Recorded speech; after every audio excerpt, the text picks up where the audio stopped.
And welcome back to another episode of Hippy Dippy. So we're doing chapter 5 and chapter 6. This might be a little bit longer because these are probably where the story gets a lot longer. 7, 8, and 9 I'm doing it by themselves. Because they're a lot longer. And I'll explain that when we get there. But this one you get Sakura and Lee, I believe. You get Lee halfway through the frickin' chapter. But you don't usually.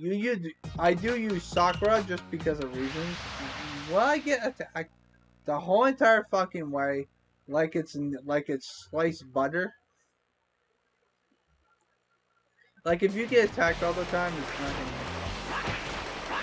However, if you get attacked on the, like I said before, if you get attacked here, all the enemies near the Leaf Village are weak as hell. Yeah, really weak. See what I mean? I'm probably gonna get hit with tougher guys because I'm not next to the Leaf Village.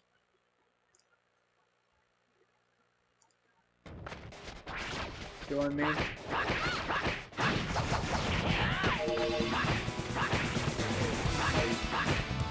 Well, they still go down with 2 hits. Too shabby. I mean, the one that you don't want to get hit by is the freaking puppets, because they usually spread. Ooh, thank you. Alright, so chapter 6 is very short and to the point. Chapter 7 is the one where you go to the longest part. Because you can get hit 6 times. I did a speedrun earlier, but I had to delete it. But I got hit 6 times during the whole entire freaking thing. But this is where you're supposed to go. So you don't want to go there. You want to go beneath the bushes. You can just avoid everyone because you don't really need to attack it during this time. You go this way. Be careful because they might hit you if you jump on it. I've gotten hit a few times. Now this is where it gets a little interesting. These are the newest enemies, and I get hit. You gotta make sure you jump because those balls things will knock you back. So I usually do a jump so that way I won't get hit, even though I did get hit.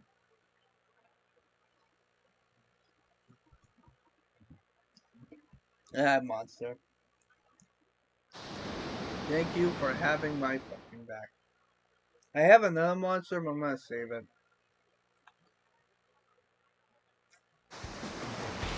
So now you have Lee. Now I have the air dash because this is the faster way. You jump over here. It's like platforming, but since you have the air dash, it's a lot easier to do it. But you also gotta be careful because if you barely make the freaking jump, then you're gonna miss the jump. So you gotta make sure that you're next to the freaking ledge.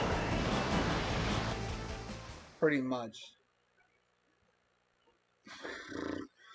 So yeah. I sound like a horse when I do that. So when it comes to this, so you can fight these enemies. This is where you grind virtue for good. I already showed that freaking part in the last video.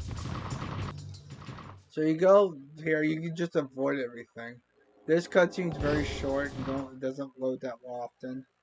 Then you go to here. Now this is where you switch to Sakura at a certain point. And the reason why I switched to Sakura is because of where the enemy is. Because I did a speedrun of this part before, and Naruto always knocks the guy out of the freaking thing. But since Sakura does not do that, first off, you don't switch to Sakura here. You just keep the trap out. Alright, I usually switch to Sakura here. These guys are fucking douchebags. I'm not even trying to hit them. So pretty much that's what you do.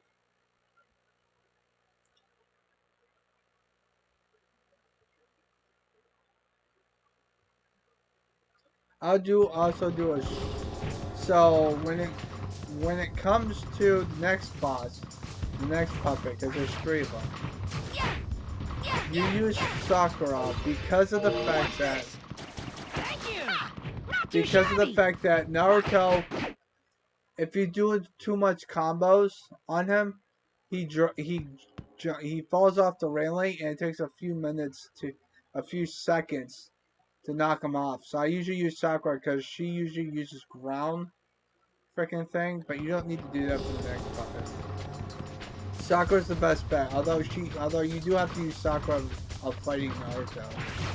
Because my Kakashi is not good. Not too shabby. I kinda did that differently, but whatever. I'm gonna beat the fuck out of this guy. Because I can't skip that part because it's technically part of the game. So there's gonna be 2 cutscenes, you fucking skip them both.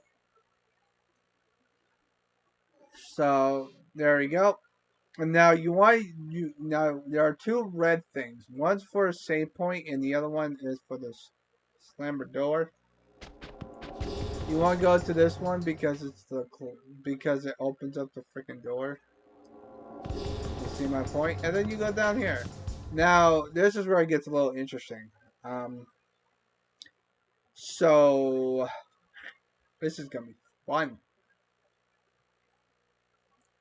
So on your first playthrough, this is a time limit. Jumping means that it takes time because you're not running in the air. You can't run in the air because it's Naruto unless you air here. But you pretty much avoid those 3 guys because they're the only 3 guys in the map of this section. You jump up the stairs, you go down the stairs, here, then you jump up, you move forward, jump on here, air dash here. Pretty much you just follow the frickin' thing. Go over here, air dash on the wall, there you go. You're done. You don't have to do anything. I've already gotten everything, so that's why I'm doing it. So this section probably takes around 7 to 10 minutes, depending on if you get attacked. Pretty much. So this is where the sections get longer.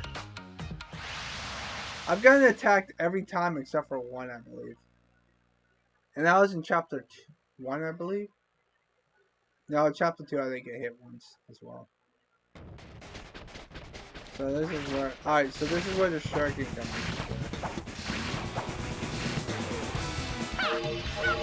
in. If you're fast enough to press start, you can skip the freaking animation of the freaking characters, freaking how much virtue they got. But you have to time it perfectly. I've done it a few times. But it's really hard to do, and it saves a few seconds. You don't want to use shurikens here because the area is fucking long. Also be careful because there might be more enemies than you think. Also, if Naruto is running slow, if any of the characters are running slow to your destination, it means you're gonna get attacked. That's the one thing I've noticed when I'm playing this game. Not too shabby. So pretty much. So it takes about 8 to 9 minutes. 8 to 10 minutes to beat this stage. Because I got attacked all the way through except for the first one, I believe. So yeah. But now it's time for the one that is really easy. And the one that's gonna make me happy.